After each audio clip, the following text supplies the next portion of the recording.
K Gaming. But first, I'm very happy to be joined by the Ninjas in Pajamas manager and coach, Deficio. Welcome. Thank you for talking to us. How has it been here with the team coming here to the brand new studio, the adjustment? It's been pretty cool. It's actually fun also to have a different role on the team where I'm more taking care of everyone and making sure everything is all right.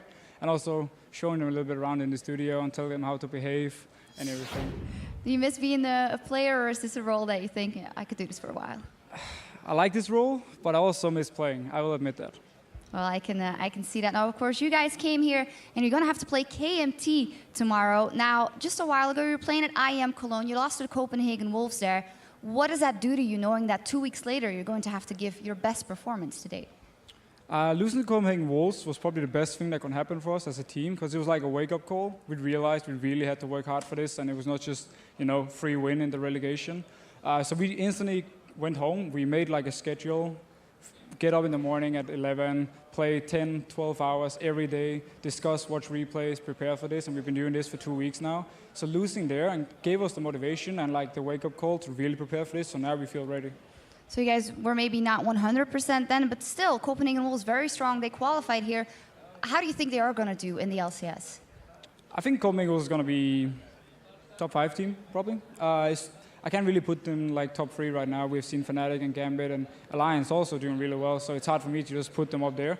But they're definitely going to be a strong team. They're very stable. They do very few mistakes, which means that they're hard to play against. If they get ahead early game, they will just snowball the game and they will win. So I see them do pretty well, but also see the European LCS being very close. Yeah, absolutely. Now, you guys, of course, have to re-qualify for that. You have to win versus KMT. Why the choice for KMT and not versus Super Hot Crew as we see them here?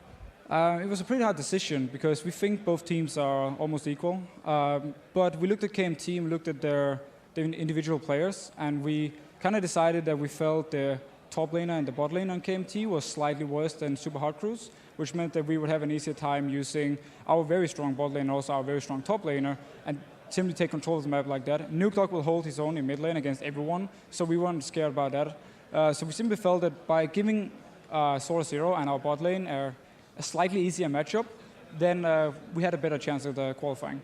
You, of course, also avoided Mimer, and that's someone you know very well. And as we were watching this first game, you said, I knew that all of these games were going to be incredibly close, as was game 1. What do you think was the deciding factor in that? I felt that Super Hot Crew had a slightly better teamfight combo. They had simply just better champs for the late game team fights, and Set in the late game as he is right now is not able to kill anyone pretty much because it's a tank meta. You cannot kill the top laner, you cannot kill the jungler, and at the same time when Ezreal gets a Guardian Angel and Orianna as Hourglass, he can't even kill the squishies. So I simply felt that the Orianna pick versus the Set pick made the big, what's it called, like game breaker. All right, well, thank you very much for your insights here on that matchup.